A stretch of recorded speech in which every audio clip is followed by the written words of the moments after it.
જ્યાદા બધા લાવ્યા હું તને ખબર છે આ વસ્તુ શું શું છે આ આ આપણે વાડીમાં ઝારમાં જે ઓલા કડવા ચીબડા થાય ને હા કડવા ચીબડા છે આપણી ભાષામાં તો આપણે કોઠિંબા કહે છે.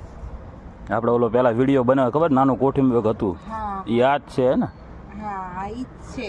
હા અને છે ને પેલા ધોઈ હા અને પછી સુધારી હા. મીઠું નાખીને 2 કલાક પલળવા દેવાનું.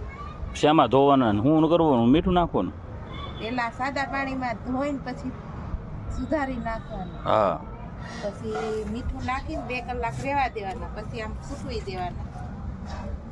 પછી આ સાવ સુકાઈ જાય ને પછી એને તાવડીમાં શેકી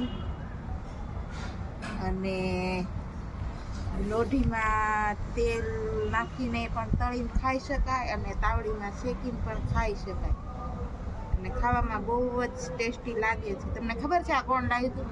કોણ લાવ્યું હતું આ આપણે હેતલબેન છે ને હા એ હેતલબેન લાવ્યા હતા. મેં કીધું એટલા બધા કે એટલા બધા બોલો હવે એટલા બધા આપણે કોણ ખાશે અહીંયા?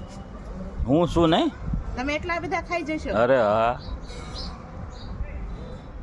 જે કોઈને પણ આવી રીતના આ કોઠીંબા પોતાના ખેતરમાં થતા હોય કડવા ચીબડા તે લોકો આવી રીતના બનાવી શકે છે. ટોપરા ને શું કહેવાય કોઠીંબાની કાસરી કાસરી કહેવાય હા કાસરી કે ને ખારિયા કે દેશી ભાષામાં ખારિયા કે ને આમ કાસરી કે હા એ ખારિયા તમે કરી શકો છો અને ખાઈ શકો છો.